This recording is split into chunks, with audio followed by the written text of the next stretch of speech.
91-78 victory over Iowa State. Michigan State 71-63 winners over New Mexico. Arizona outlasted Oregon 87-83. Sweet 16 play starts on Thursday with Alabama against BYU, Maryland battling Florida, Duke takes on Arizona, Texas Tech against Arkansas. Friday, Ole Miss against Michigan State, Tennessee battles Kentucky, Michigan squares off with Auburn, Purdue battles Houston. Bundle auto and home, renters or condo, and save with Progressive. That's the SportsGrid Sports Flash. I'm Chuck Sanders.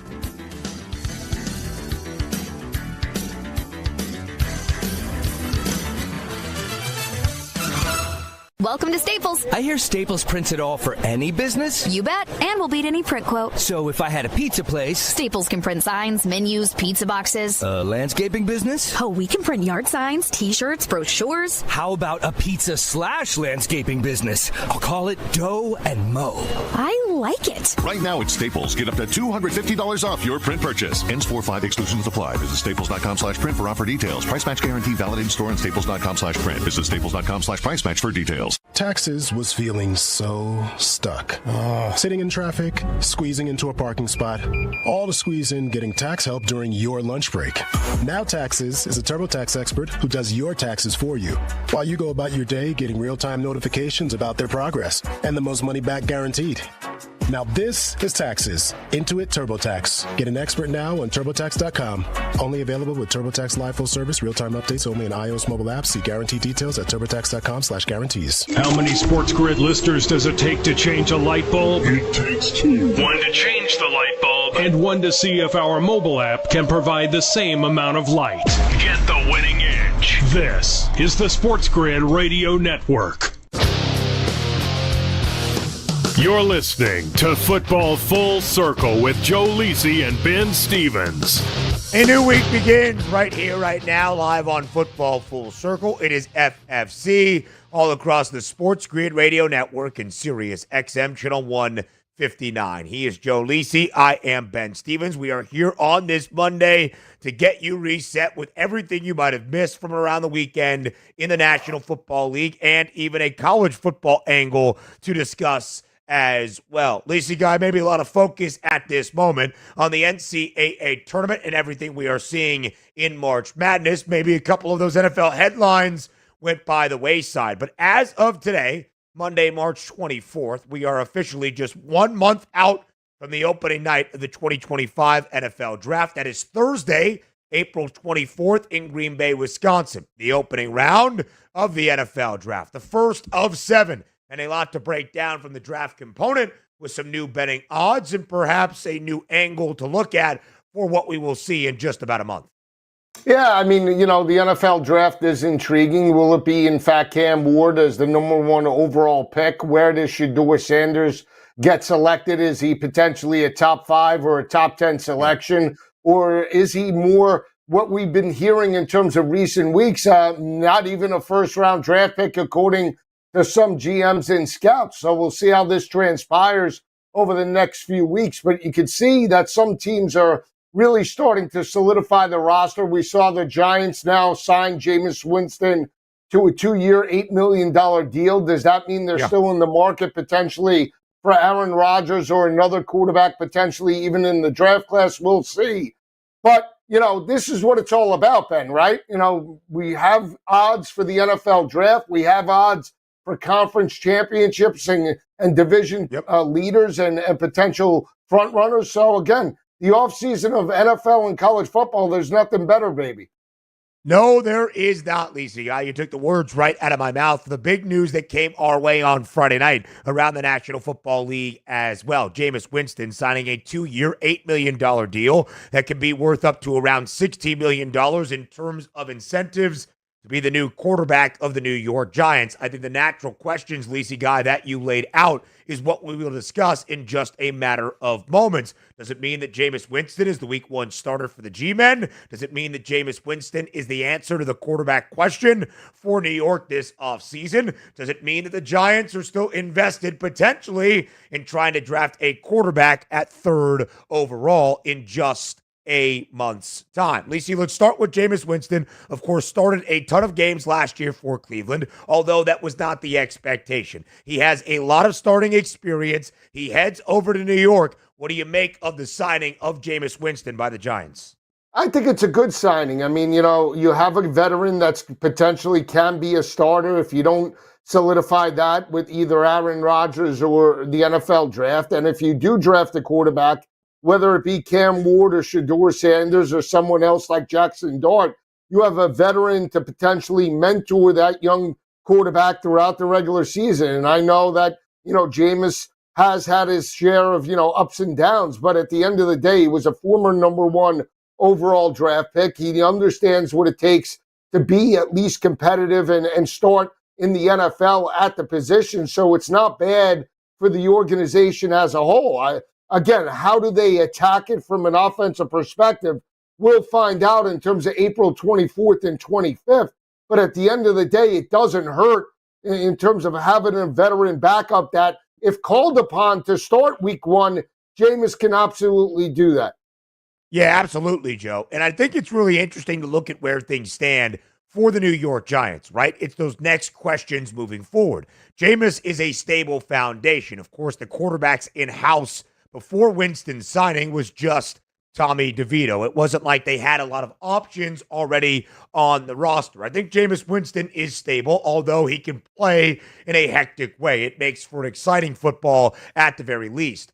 But, Joe, it's the context of what the Giants are going to be moving forward in 2025 and beyond that I'm not sure Jameis Winston is the full answer to at this moment. The Giants have the longest price, the worst number, if you will, at 200-1 to win the Super Bowl in 2025. Of course, their outlook is not overly optimistic. I believe the Giants are going to have the lowest win total around the National Football League entering 2025. 4.5, maybe some juice on the over. 5.5, probably juiced to the under. I would say that is the estimation right now for the G-men. So in context, Lacey guy, I think there's a lot of Giants fans that are saying, all right, we'll have a bad year in 2025 again. Maybe we're a 4-13 football team once more. We'll be in the Arch Manning sweepstakes for 2026. We'll probably have a new head coach. We'll probably have a new front office, and we'll move forward from there. I think there could be an understanding that that's what you have if Jameis Winston is your starter. And although it's not overly fun, there's an understanding that you got to build it down to bring it back up.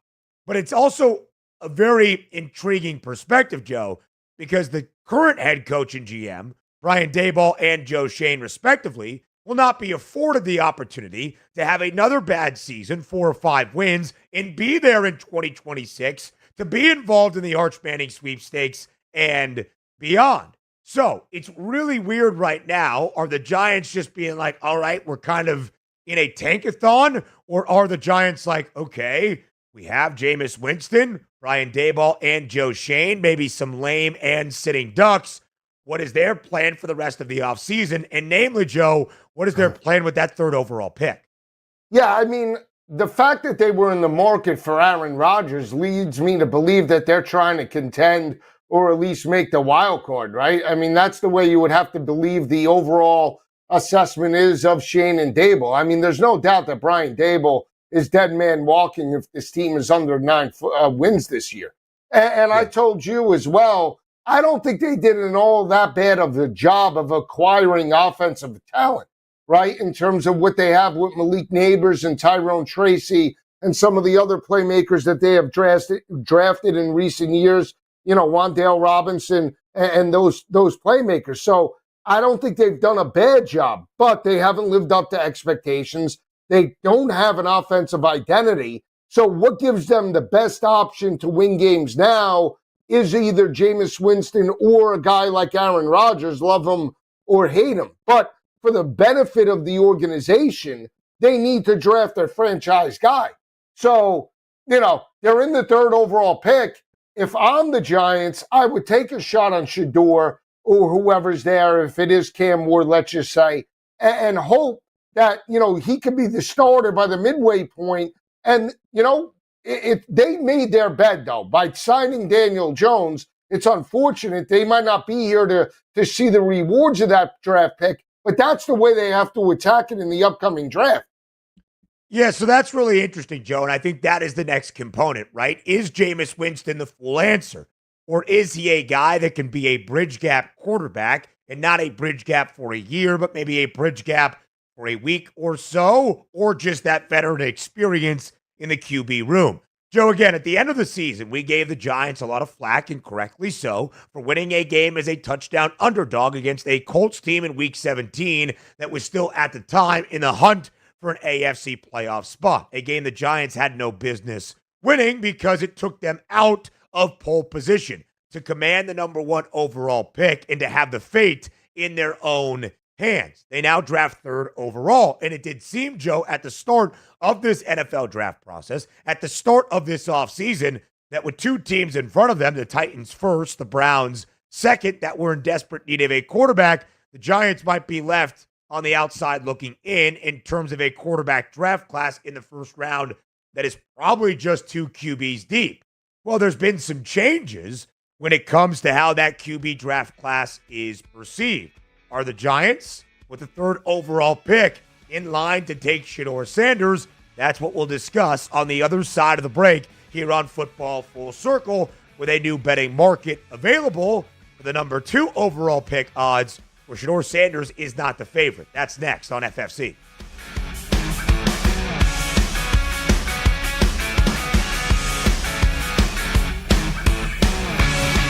4 out of 5 scientists agree it's smarter to be on SportsGrid. And we're pretty sure that one scientist is still a virgin. He just gives that vibe. This is the SportsGrid Radio Network.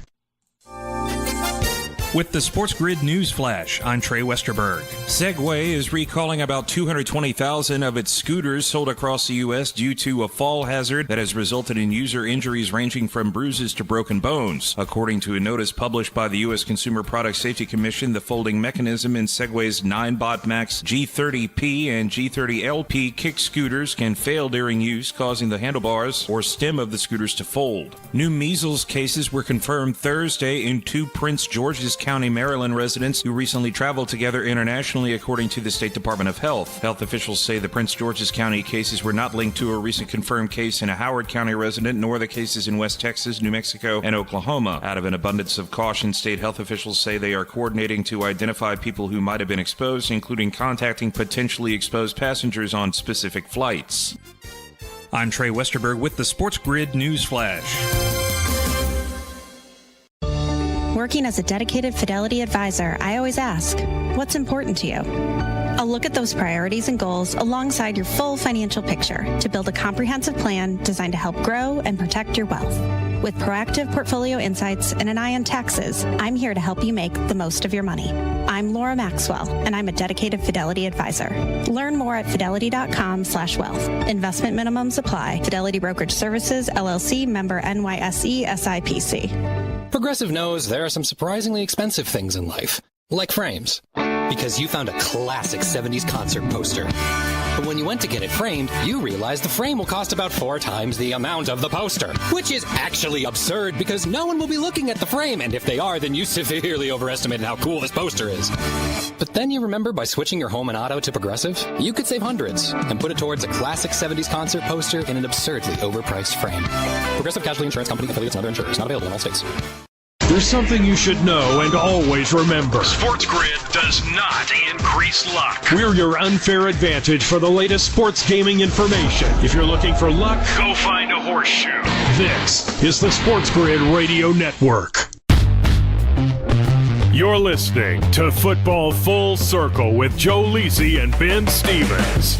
Live right here on Football Full Circle, it is FFC. Jameis Winston signs a 2-year, $8 million deal with the New York Giants, but are we expecting Jameis Winston to be the starting quarterback for the G-Men entering week number 1 of the 2025 NFL season? Lacey Guy, the NFL draft is exactly 1 week from today, and we are seeing an uncommonly quiet NFL draft board at this moment. As of this moment, into the league year by about 2 weeks, and for the first time ever since the merger back in 1970, everybody, all 32 NFL clubs, hold on to their number 1, their first round pick for the first time ever. That is the only time this has ever happened. And Joe, if we reach draft night on April 24th in that opening round, and all 32 teams end up using that first round pick, it'll be the first time in modern draft history since the NFL expanded to 32 clubs in 2002. I mentioned that because there still could be some moves at the top. But right now, all is quiet on the Western Front. The number 1 overall pick held by the Tennessee Titans. The odds-on favorite and continuing to grow as the hefty odds-on favorite to be that first overall selection is Miami's quarterback in Cam Ward, a minus 750 price. Selecting second overall is the Cleveland Browns, who also seemingly are in desperate need of a quarterback. But Joe, some new draft odds available over the weekend for that second overall pick. And Abdul Carter, the game wrecker and edge rusher out of Penn State, is the minus money favorite to go second overall. Not Shedeur Sanders, who has the second best price at plus 145. Yeah, I mean, it all depends on need. Now, Cleveland, you look at Cleveland and what they're looking for. They potentially might have Russell Wilson in-house, over the next week or so. I don't know.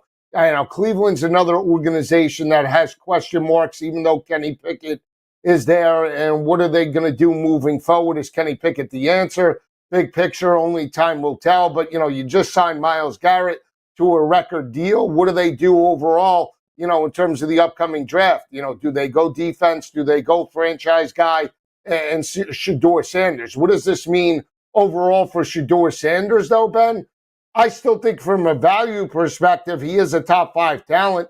I still think that if he doesn't go 2 overall, the Giants should take a shot on him at number 3. I don't think you can go wrong by drafting a quarterback, not having a franchise guy in-house, and hoping with this organization that maybe he could develop and be a starter next year. So why not?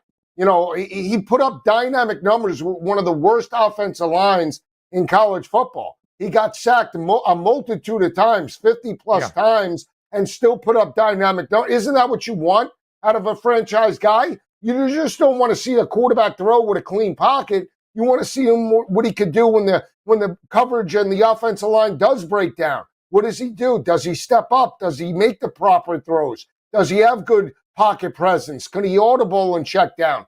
Those are all the things that, to me, make a franchise guy. So Shedeur has shown that. I know they didn't play well against BYU in the bowl game, but at the end of the day, he still put up dynamic numbers with a suspect offensive line. I would take a shot. I still think he's going to go 2 overall.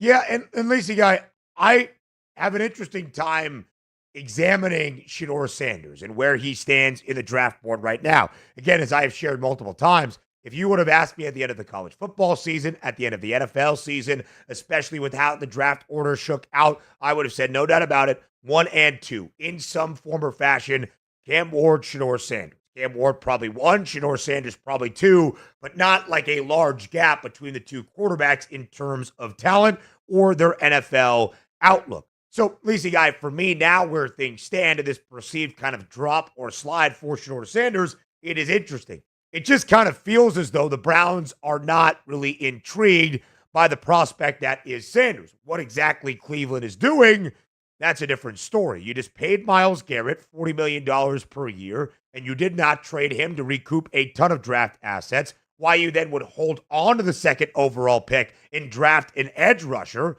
because that pick has not been traded yet. There hasn't been a lot of conversation about that selection being on the move. Doesn't really make a lot of sense to me. You're hoping that you're going to end up with more sacks in a game than points scored on the board is basically the thought for the Cleveland Browns. Again, I don't really get why that would happen. I would still look at Shedeur Sanders, but just based on the conversation, it doesn't seem as though that is likely, which then leads to 3rd overall. That's where the Giants are selecting. Now, they might wait. In essence, I guess you could say they could if they were not infatuated with Sanders to get a quarterback next year. But again, Daboll and Shane not going to be afforded the opportunity to just have another poor season with New York. So, Lacey Guy, if Shedeur Sanders is available at 3rd overall, do you think the New York Giants draft him? Yeah, I do. I don't see, if you're New York, how you could wait to next year to potentially get a quarterback. I just don't. You took the shot on Daniel Jones and reached up for him when you shouldn't have, and that was on Gettleman when he was the GM, and you swung and you missed. But then this organization made a bad choice by signing them and re-signing them to the extension of $40 million a year. The way you could rectify that is if you draft a quarterback in the number 3rd overall slot and say, you know what, we potentially have a quarterback in the future. If they go Travis Hunter or they go somewhere else, then what are they doing? Then they'll have to wait on this situation to play out next year and then hope that maybe a guy is available in the draft depending upon how the team responds and plays. Oh, by the way, maybe we'll pick up a franchise guy. You can't do it now with Jameis. We know what Jameis is. He's a 50-50 guy. He might throw 50 touchdowns with 50 interceptions. That's not going to help your organization win games and potentially challenge for an NFC championship like the Philadelphia Eagles and even Washington Commanders. They're just not they're not on course for that. Yeah, and I would agree, Joe, even with Shedeur Sanders, that they're probably not on a prospect for that either. But that's what makes the context, I think, of this Giants season so fascinating. You have Brian Daboll and Joe Shane. If things are not figured out, if wins are not stacked up this year as lame ducks, what does that mean for the future of the franchise beyond both of them? Plenty more to come on FFC up next.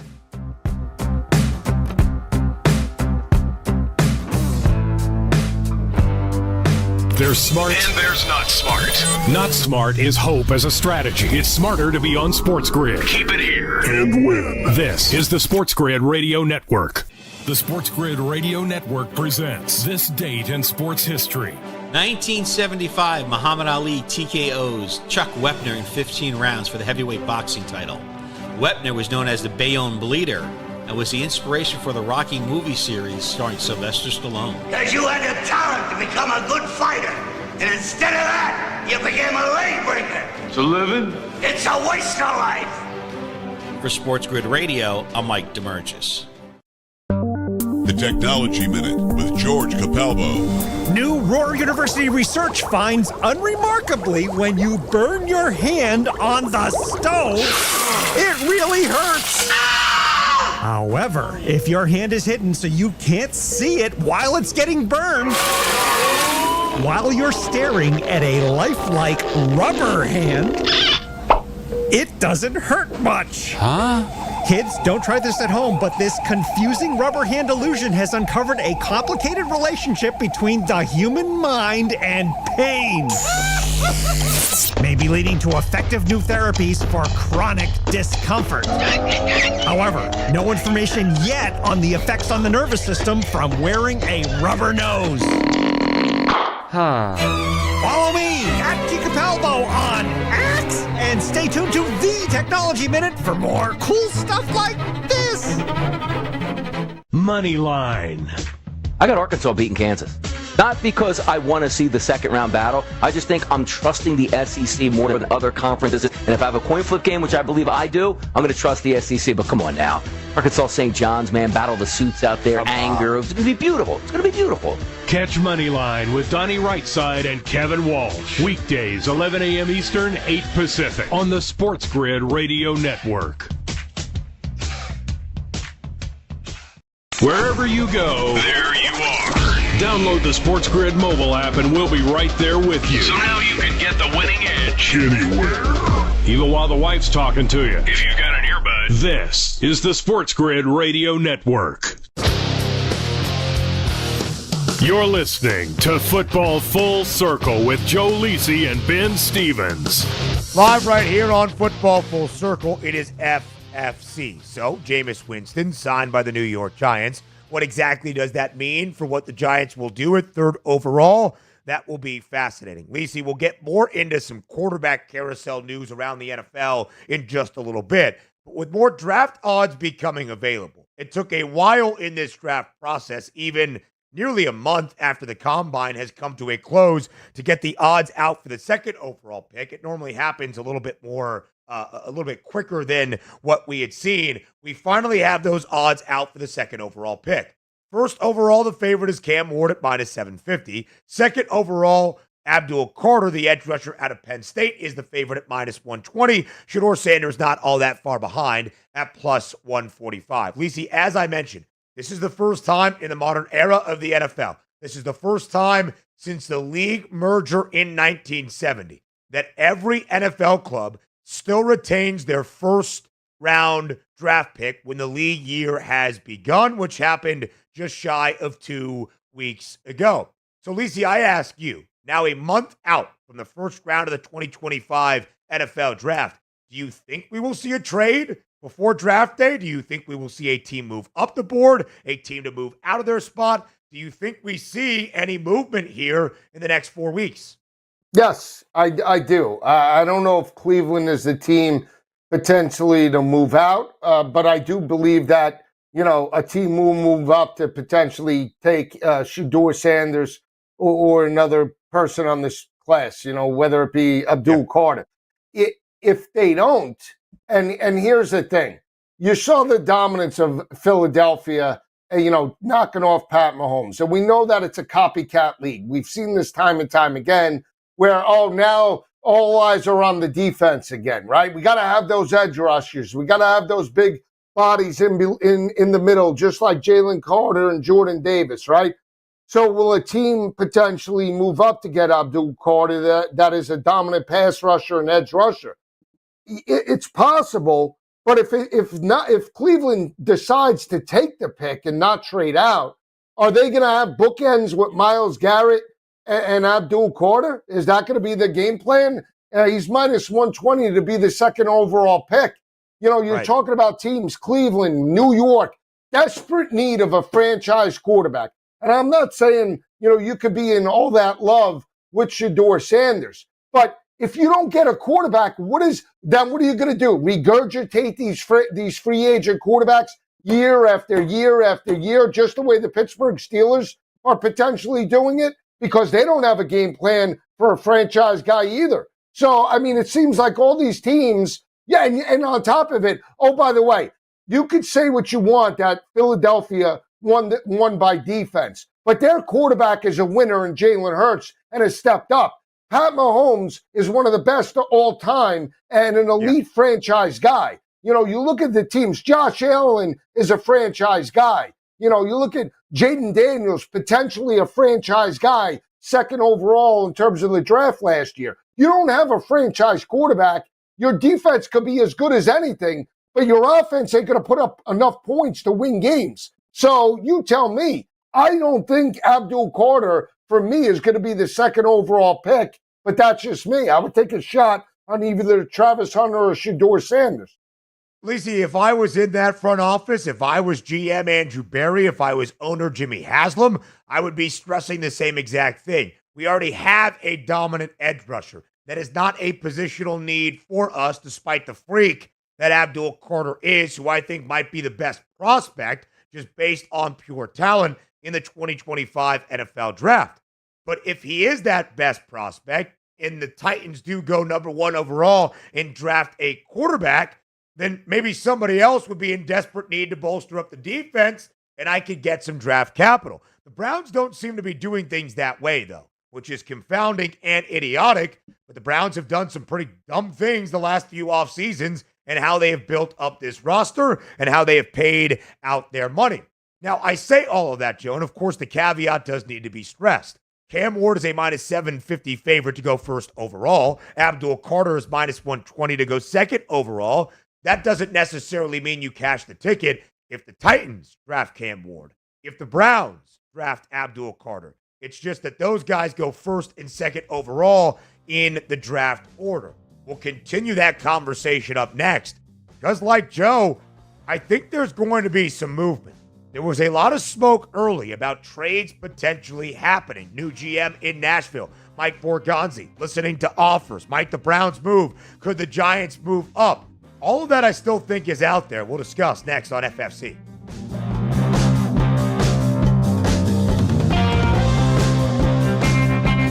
The winning edge. You've got it. But not everybody has it, because not everybody listens to us. But we're working on that. This is the SportsGrid Radio Network. Progressive presents the SportsGrid Sports Flash. I'm Chuck Sanders. The Major League Baseball spring training slate wraps up with games today and Tuesday. Then it's on to the regular season opener Thursday. The first game gets underway just after 3 o'clock Eastern with the Brewers taking on the Yankees in the Bronx. The Cubs and the Dodgers officially opened up the Major League season in Tokyo last week with a pair of games. The Dodgers won both of them. The Braves and Angels worked out a trade on Sunday. Atlanta sending right-hander Ian Anderson to L.A. for left-hander Jose Suarez. Dodgers shortstop Mookie Betts has been in and out of the lineup dealing with a mystery illness that's plagued him during spring training. The 8-time All-Star said he's lost about 25 pounds and hasn't been able to eat solid foods since 2 days before the Dodgers left for Japan. The Tigers have agreed to a one-year contract with veteran outfielder Manuel Margot, while the Mariners have released All-Star outfielder Mitch Haniger. Bundle auto and home, renters, or condo and save with Progressive. That's the Sports Grid Sports Flash. I'm Chuck Sanders.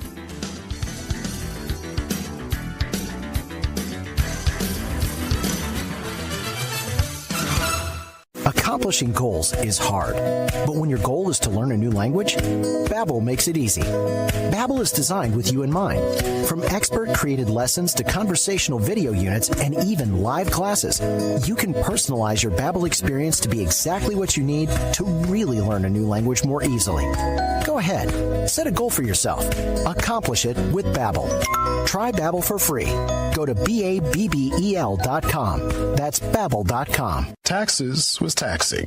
Now taxes is relaxing when you file for free. I can file for free? TurboTax Free Edition. Roughly 37% of filers qualify. Simple Form 1040 returns only. See if you qualify at turbotax.com/free. I can file for free. Now this is taxes. File for free with TurboTax Free Edition and get your maximum refund. No schedules except for earned income tax credit, child tax credit, and student loan interest. See if you qualify at turbotax.com/free.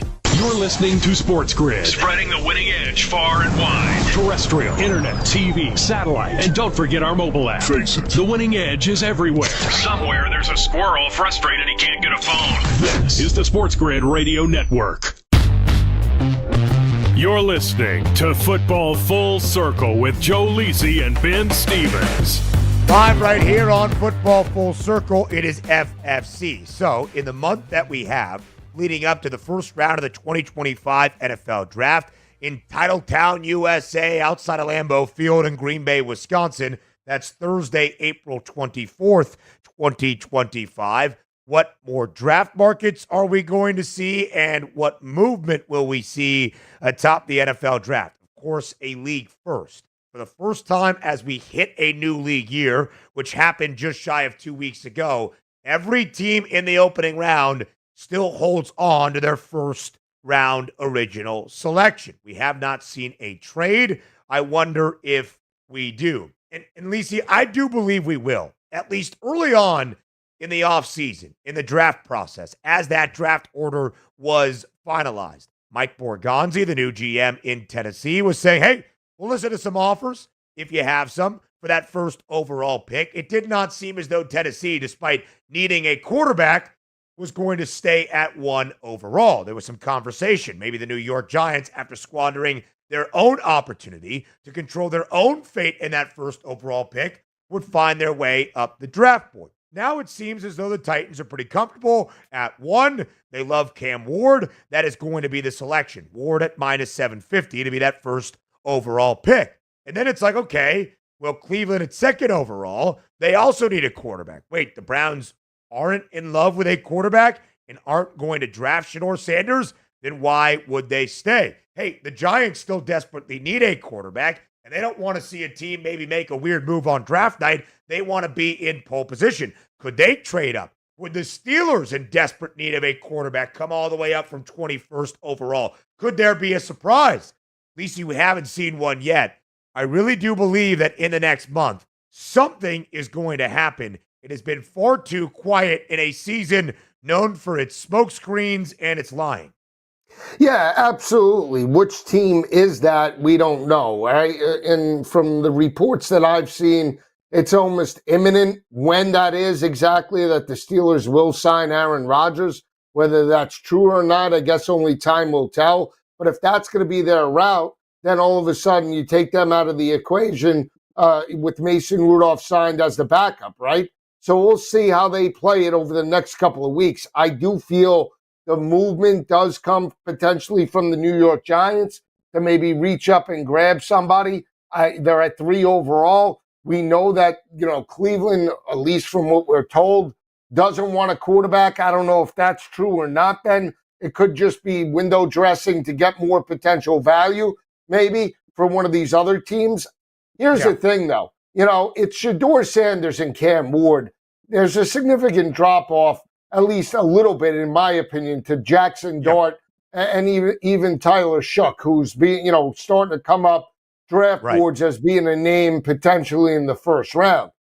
So, and is Shedeur that guy, to plug and play immediately? I think so. I still think he's a quarterback that, you could put him in, he can learn the system and at least get valuable game experience. Forget the arrogance. I actually think that's a pretty good thing. You want your starter to be arrogant. I mean, if he doesn't feel confident coming into the league, that's a negative sign whatsoever. So, some of these GMs are ridiculous.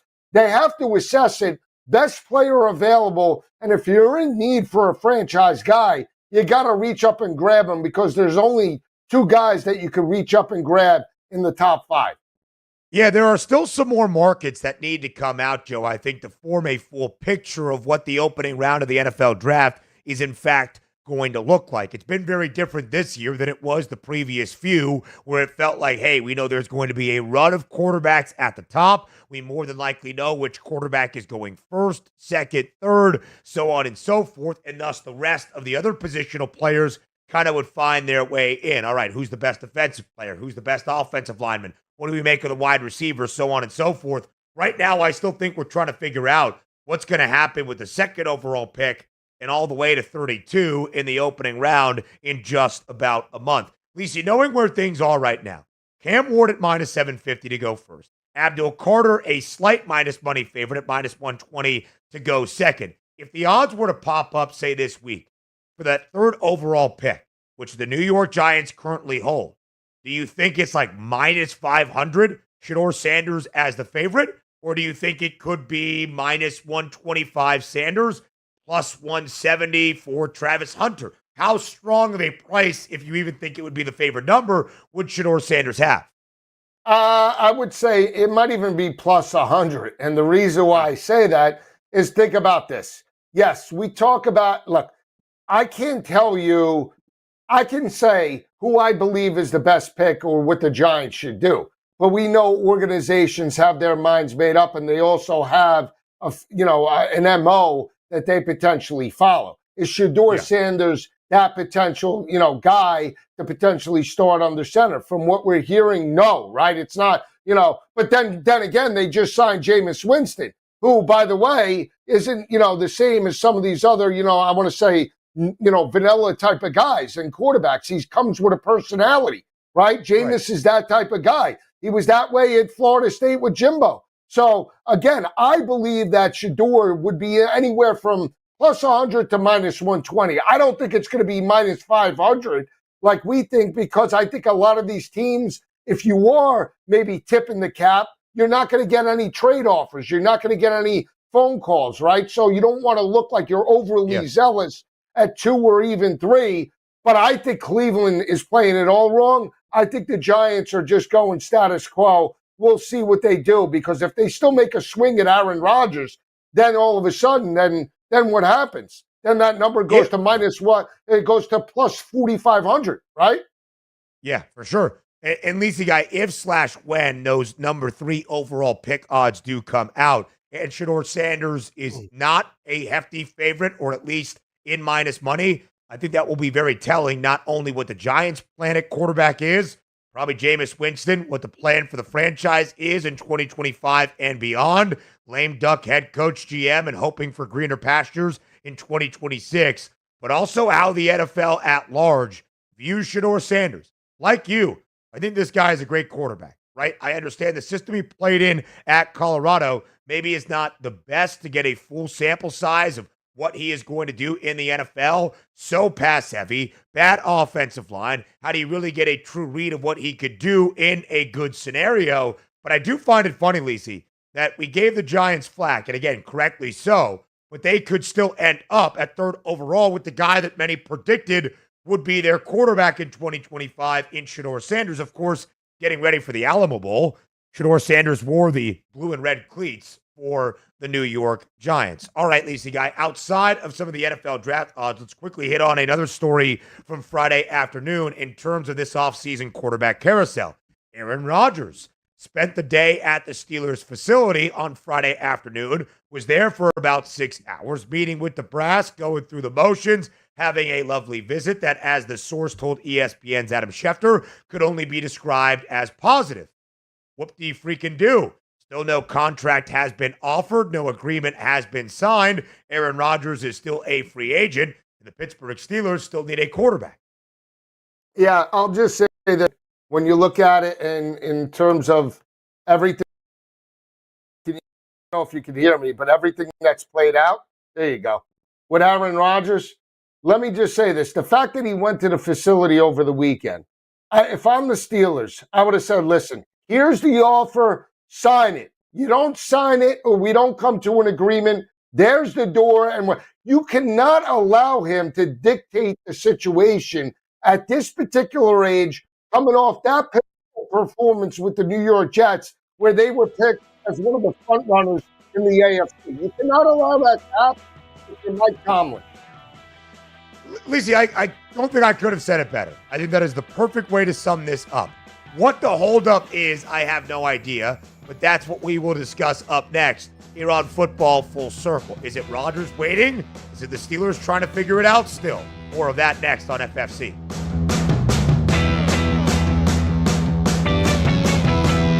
We're not saying every SportsGrid listener is a legend, but you might start thinking about who's going to play you in the movie. Just saying. This is the SportsGrid Radio Network. With the SportsGrid News Flash, I'm Trey Westerberg. Segway is recalling about 220,000 of its scooters sold across the U.S. due to a fall hazard that has resulted in user injuries ranging from bruises to broken bones. According to a notice published by the U.S. Consumer Product Safety Commission, the folding mechanism in Segway's 9Bot Max G30P and G30LP kick scooters can fail during use, causing the handlebars or stem of the scooters to fold. New measles cases were confirmed Thursday in 2 Prince George's County, Maryland residents who recently traveled together internationally, according to the State Department of Health. Health officials say the Prince George's County cases were not linked to a recent confirmed case in a Howard County resident, nor the cases in West Texas, New Mexico, and Oklahoma. Out of an abundance of caution, state health officials say they are coordinating to identify people who might have been exposed, including contacting potentially exposed passengers on specific flights. I'm Trey Westerberg with the SportsGrid News Flash. With Fidelity Wealth Management, a dedicated advisor gets to know you and your goals to build a comprehensive plan to help grow and protect your wealth. Backed by a team of specialists, they'll analyze all your accounts, even the ones they don't manage, to keep an eye on taxes and provide proactive portfolio insights that can help you unlock your wealth's full potential. Learn more at fidelity.com/wealth. Investment minimums apply. Fidelity Brokerage Services, LLC. Member NYSE SIPC. Progressive knows owning a home can be hard, but not always. Like when you're relaxing on your patio, enjoying a nice, quiet evening. So quiet. Except for the sound of the neighbor's party. Which you said you'd go to if you weren't busy. And your quiet night on the patio, that's not exactly busy, is it? Maybe you should just stay inside.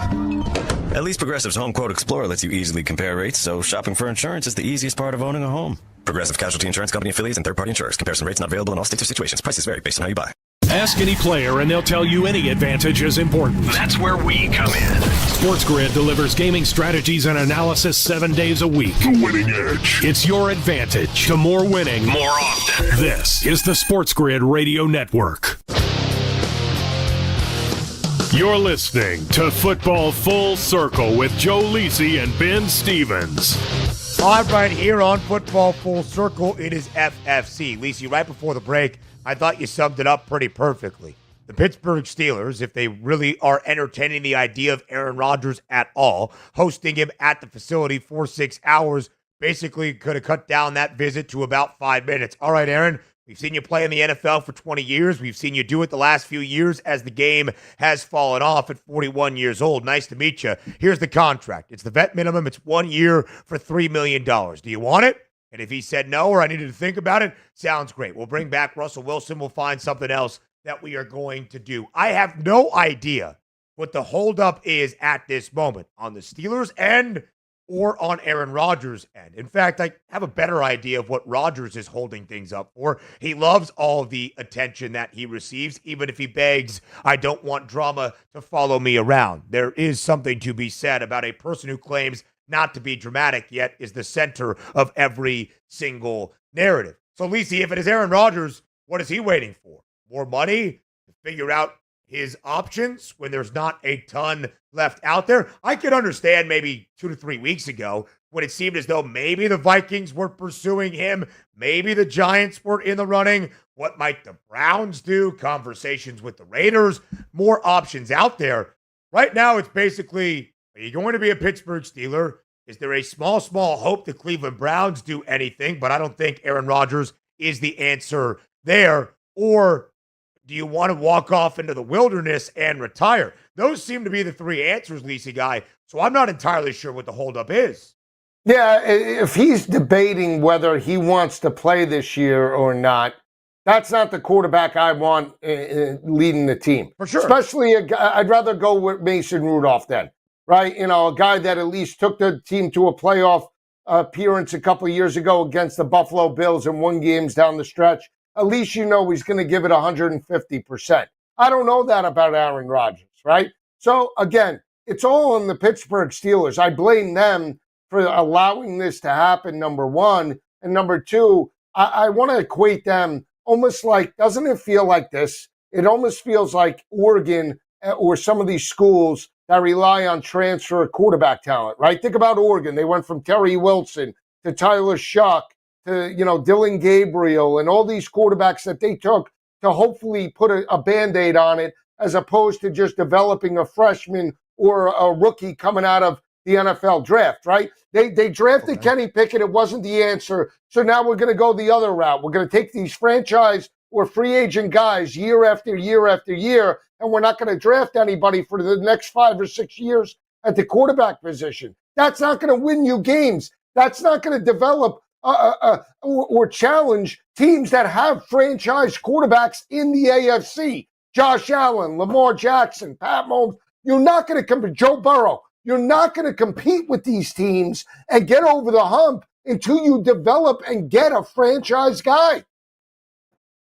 I agree, at least for the Oregon standpoint, though, Lisa. I'm just saying that they've had success. I'm just saying. Right. But I hear your comparison. Yeah, no doubt about it, right? And that's one of the issues, Lisa Guy, with being a successful football team, but never quite being at the mountaintop, never truly being a contender, because you are in that mediocre limbo where you never bring things down to the studs to build it back up. You never put yourself in position to draft that quarterback near the top 5 or top 10 that can be the face of your franchise moving forward. The last time the Steelers really had the chance of doing that, 11th overall back in 2004, and his name was Ben Roethlisberger, right? That's the story. 21st overall right now. Could they make a maneuver to find their way up the draft board and maybe be in the Shedeur Sanders sweepstakes?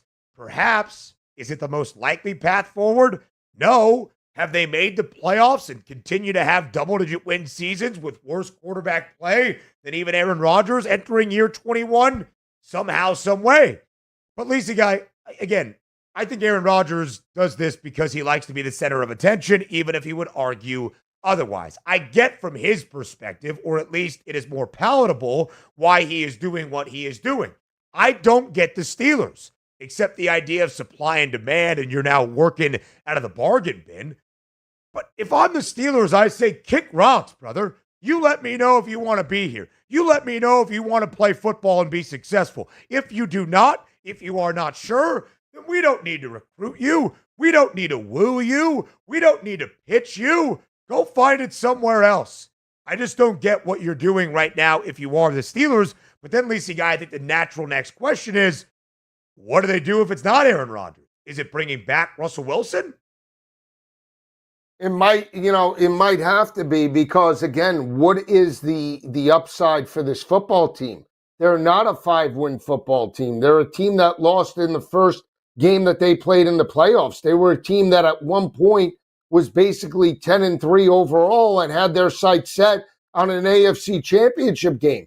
They are a team that 2 years ago, to my point, went to the playoffs with Mason Rudolph and lost as an 11.5-point underdog to the Buffalo Bills. That can't be the norm. You can't go backwards once you make the playoffs. You can't do that. They've now been in the playoffs in back-to-back years. You have to elevate to the next level. What's going to get you to that? It's certainly not Russell Wilson, but that's on Mike Tomlin and that's on the organization for seeing that. They should have kept Justin Fields. They couldn't do it. You know what? Now they're just trying to put a Band-Aid on the inevitable. But if they go Aaron Rodgers this year and it doesn't work out, what do they do next year? Then they're going to hope to draft a quarterback. Then they're going to get another free agent guy to come in and potentially elevate this team to 8 wins. And all of a sudden, Lamar and Joe Burrow are just going to be hitting on all cylinders in the division. And maybe Cleveland, by that time, will figure it out. They might be in the bottom of the cellar at that time. What are they doing? They have no franchise guy.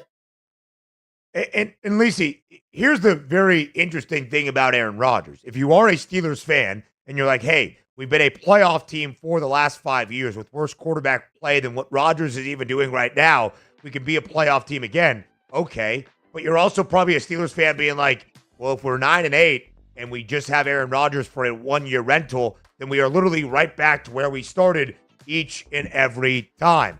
Not a recipe for success. And what might that mean for Mike Tomlin's job status? Who knows? More on FFC up next.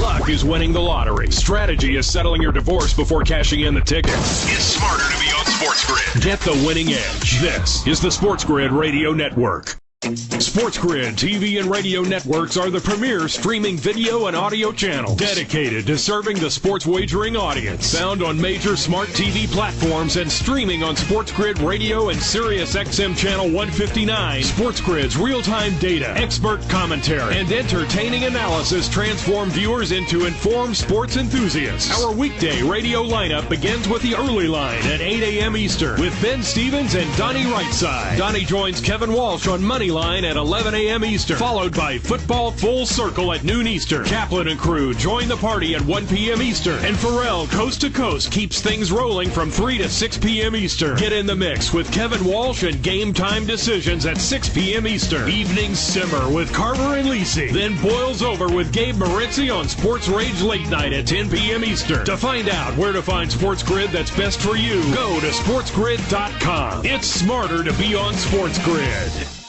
Imagine combining the exciting investment opportunity of cryptocurrencies with the power of artificial intelligence to maximize your IRA, 401k, or other investment funds. Listen, if you're looking for ways to accelerate your retirement growth, Block Trust IRA has market-leading strategies and solutions for all levels of investors, from $1,000 to millions. And they partner with Bitcoin Magazine's #1 crypto trading fund in the world to maximize your returns. Plus, their team of IRA specialists is here to help you roll over your IRA or qualified retirement account to the new world of cryptocurrency investments.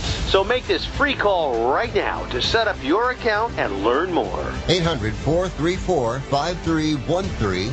800-434-5313. 800-434-5313.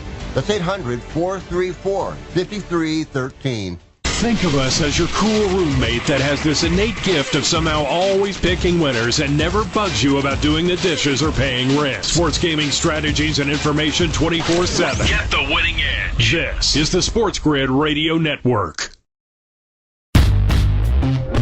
You're listening to Football Full Circle with Joe Lisi and Ben Stevens.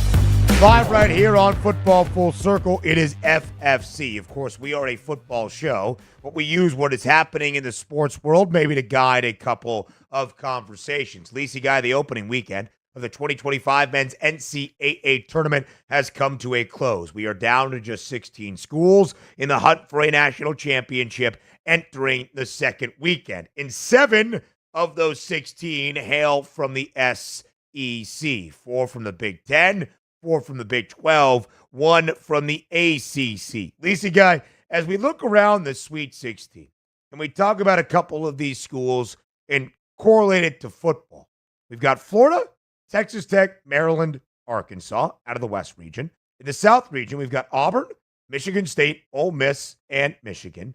Out in the East region, it's Duke, Alabama, Arizona, and BYU. In the Midwest region, Houston, Tennessee, Kentucky, and Purdue. Of the 16 schools that have made it to the Sweet 16, which of these basketball programs, football program, are you most excited by for 2025? How about Texas Tech? How about that? He's done it. He has done a fantastic job with the recruiting, and they have a collective agreement with NIL that I think is going to make them very competitive within the Big 12 for years to come. Now, whether that means it elevates them to potentially winning a Big 12 championship, only time will tell. They obviously lose their quarterback, to the NFL draft this year. Can they reload? I think they can do it. I think Joey McGuire is a great coach. And, when you talk about just respected, he's respected by a lot of head coaches, including Deion Sanders within the conference. And that says a lot about how Joey McGuire's, elevated the program. He's put them on the map and taken them to another level. We could talk about, the SEC and Tennessee and Kentucky and all of those schools respectively, obviously Alabama. But I'm very intrigued to see if Texas Tech can take the next step and to potentially be that team, like in Arizona State that we saw last year win the championship. Yeah, Lacey, I think it's a great point. And I know you do love Joey McGuire, bing, bing, bing. But there is some proof in the pudding as well. In the 3 years that Joey McGuire has been in Texas Tech, in Lubbock, I should say, at Texas Tech, we've got 3 consecutive winning seasons. 2 8-win seasons in that 3-year window. In the 8 years prior to Joey McGuire's arrival in Lubbock, not a single 8-win season. They have 2 in the last 3, including in 2024, where they actually lost in the Liberty Bowl in their bowl game, or that could have been a 9-4 campaign to cap it all off. I understand the optimism for Texas Tech. When you look at those Big 12 odds, by the way, the Red Raiders have that third best price at plus 650. But as we know, Joe, which was a similar story last year in the Big 12 as a conference, there were so many teams with similar numbers. 6 teams at 12-1, 8 teams at a 16-1 price or better. Right now, we've got 6 schools at an 8-1 price or better. So when Texas Tech has the third best number, yeah, they're third best, but they're only $1 behind Kansas State, who is the favorite to win this conference, and they're 50 cents in front of ASU, who is only 50 cents in front of the Red Raiders. Yeah, I mean, it's the Big 12 is up for grabs this year. I'd rather take a wait and see because Arizona State has Sam Levitt coming back. They lose Cam Scatterbill. What does that mean in terms of that program? Kenny Dillingham, a great young coach, has recruited, very well and elevated that talent. So, we have to see how it plays out. Am I willing to bet on Texas Tech? Yeah, I would take a shot on them third best price at plus 650. Kansas State gets all this love with Chris Kleiman. I mean, it's amazing every single year, K-State. I can't bet K-State is the front runner right now. BYU is intriguing, knowing that run that they have. Baylor as well, and Sawyer Robertson, and knowing what he did last year. I mean, they put up 35 points against LSU. Problem was, defense gave up almost 50. But, they were one of the hottest teams in the conference. So, again, you can make, Leopold came down the stretch. Rocco Beck will be back for Iowa State that made it to a Big 12 championship. What does Utah give you? Oak State down and out. It's a great conference. So we'll see. I'll just throw this. The other team, Arkansas, is intriguing to me. Sam Pittman, Taylon Green, that team, they have huge upside. Here's my most intriguing team. Gators. First win total bet of the offseason. Over 6.5. We're feeling good about it. DJ Lagway, Billy Napier, and the boys in the swamp. Joe Lisi, Ben Stevens. Football Full Circle returns tomorrow, noon Eastern time on SportsGrid Radio. Now you've done it. You found the advantage for gaming, odds, and more. But we call it the winning edge for short. This is the SportsGrid Radio Network.